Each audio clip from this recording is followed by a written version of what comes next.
হে রাসূল, আপনাকে আমি উত্তম চরিত্রের অধিকারী করে সৃষ্টি করেছি বা উত্তম চরিত্রের অধিকারী করে আমি ঘোষণা করতেছি। আল্লাহ রাসূল সাল্লাল্লাহু আলাইহি ওয়াসাল্লাম তিনি উত্তম চরিত্রের অধিকারী ছিলেন। এটা শুধু আমরা মুসলমান বলি তাই না, বিজাতিরাও কিন্তু এই কথা স্বীকার করতে বাধ্য। আপনারা জানেন যে অক্সফোর্ড বিশ্ববিদ্যালয় যেই প্রতিষ্ঠানটা প্রতিষ্ঠিত করেছে বিজাতিরা, দুনিয়ার শিক্ষা প্রতিষ্ঠান হিসাবে উল্লেখযোগ্য একটা শিক্ষা প্রতিষ্ঠান অক্সফোর্ড বিশ্ববিদ্যালয়।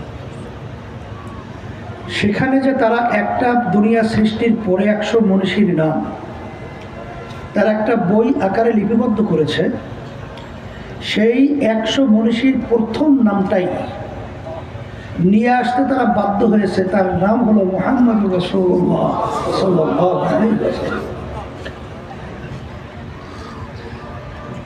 আপনারা অনেকে জানেন যে অক্সফোর্ড বিশ্ববিদ্যালয়ের মূল ফটকের মধ্যে এখনও কিন্তু লেখা রয়েছে সর্বযুগের সর্বশ্রেষ্ঠ আইন প্রণেতা, তার নাম হলো মুহাম্মদুর রাসূলুল্লাহ সাল্লাল্লাহু আলাইহি ওয়াসাল্লাম। তিনি কেমন চরিত্রের ছিলেন? আল্লাহ বলতেছেন উত্তম চরিত্র।